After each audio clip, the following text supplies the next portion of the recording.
There are names the wind still carries, names whispered beneath moonlight and carved in the scars of old cairnstones. One of them is Azagon Steeljaw. He was born howling, malformed and massive, a red talon metis whose first breath was a curse. His jaws were too wide, his claws twisted like the roots of a poisoned tree. The sept that raised him did so in shame. They did not teach him, they used him. They kept him in a cage, fed him meat and rage, unleashed him only when battle called, a weapon made of flesh and sorrow. But he loved them, not because they deserved it, but because they were all he had. His first pack may have bound him in chains, but they were his blood, his kin. And when they were ambushed, cut down one by one, he fought until he stood alone, trembling, soaked in loss. When the Council of Three summoned him, he expected more chains. Instead, they gave him a mission, a calling. He joined a group of Garou like himself, survivors, each one scarred by loss. Some had lost packs to treachery, others to the worm. Among them, Azagon found kinship. They saw his pain and did not recoil.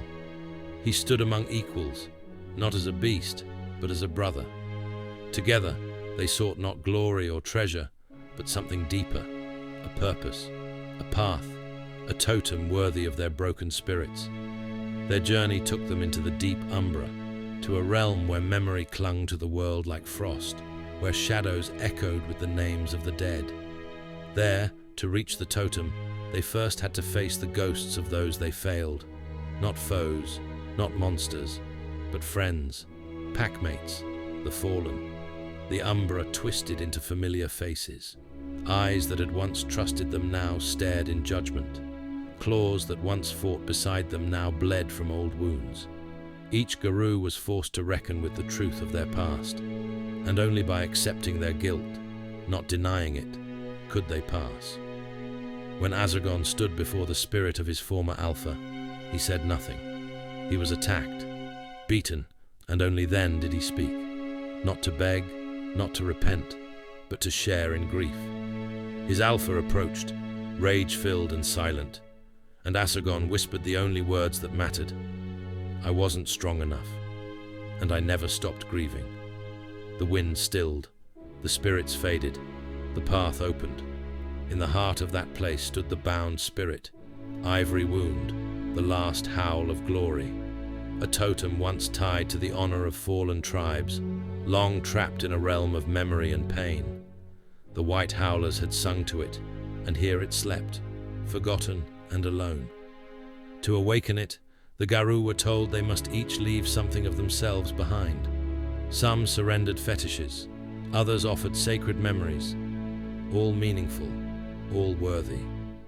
But Azagon understood the deeper truth. For the totem to leave this place, one Garou must stay. This was not just a realm of memory, it was a grave. A guardian was needed, someone to hold the stories, to remember the white howlers who once sang beneath the mountains. And so, Azagon stepped forward. He left behind not a fetish, not a name, not a tear. He left himself. He took his place among the ghosts, a guardian not of glory, but of remembrance, a silent sentinel to keep watch over the final howls of a tribe long fallen. And as the others returned to the world, Ivory Wound rose, reborn, reawakened. From that sacrifice, the Woundborn Pack was formed, warriors of sorrow and purpose, guided by the totem who howls for those long gone. And so we remember Azagon Steeljaw, the monster forged by shame, the warrior shaped by pain, the brother who found purpose, the guardian who chose to stay.